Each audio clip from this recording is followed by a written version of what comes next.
At 65, I felt like I was fading, not physically, though the aches and stiffness were certainly there.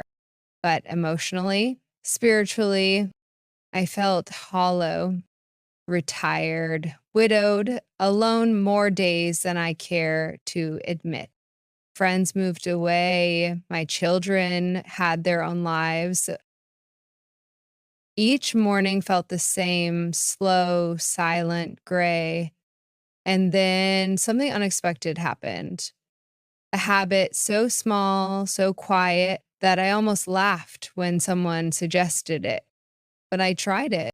And slowly, almost like the return of spring, my energy came back, my laughter returned, and so did I.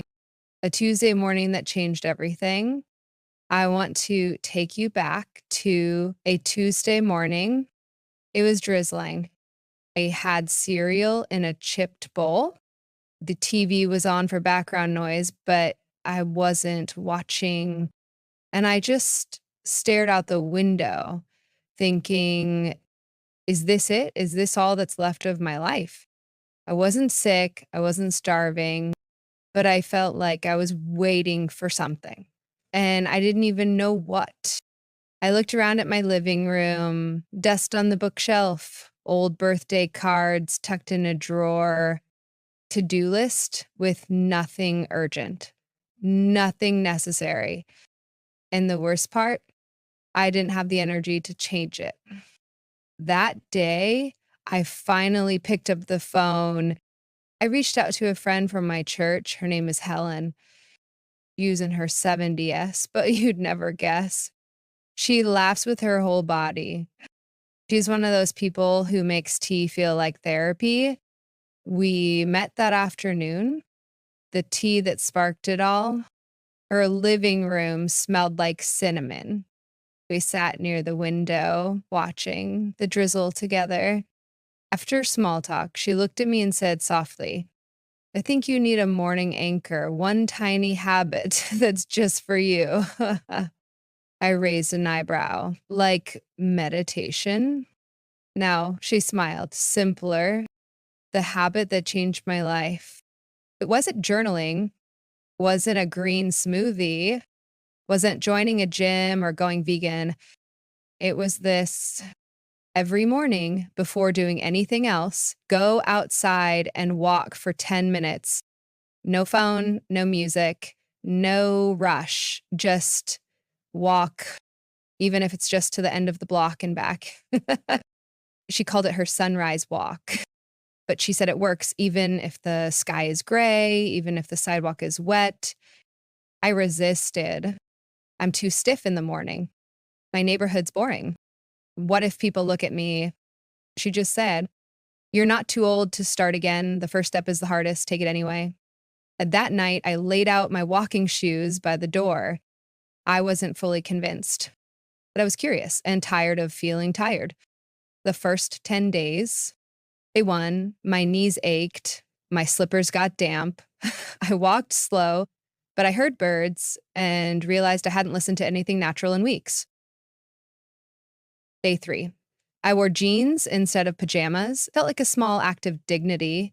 My neighbor's wind chimes played a tune I'd never noticed before. Day five, I passed a man watering his garden. He gave me a nod. I felt seen. Day seven, I found a rhythm. Left, right, breathe. I began thinking of little things I wanted to do that day. Day 10, I reached the small park near my block. I stood there for a while, just watching ducks in the pond. I hadn't felt that kind of stillness in years. Days 11 to 30, the deeper shift. Day 12, it rained. I almost skipped the walk, but I went. Umbrella in one hand, heart a little lighter. Day 14, I walked past an old couple sitting on their porch. The woman said, good morning, like she'd been waiting for me to pass by. I smiled all the way home. Day 17, my daughter called. She said, you sound different, Mom. I was. I hadn't cried that week, not once. Day 20, I saw a bench in the park and sat down with a small thermos of tea. That 10-minute walk had become 25. Day 24, I began sleeping better, deeper. I didn't wake up at 3 a.m. with my mind spinning. Day 30, I realized I'd formed a habit. And more importantly, I was proud of myself. I hadn't felt pride in a long time. Why it works? Deeper dive. 1, it gets you into your day. Instead of dragging through it, that morning walk turned into a ritual. I stopped reacting to my day. I began welcoming it. 2, it gives you a physical win early. No matter what happens later, bills, appointments, loneliness, I already gave myself 10 minutes of care. 3, nature softens pain. Trees don't judge, sidewalks don't interrupt. You can cry while walking. You can think or not think. Walking gave me a space I didn't know I needed. Surprising benefits that followed.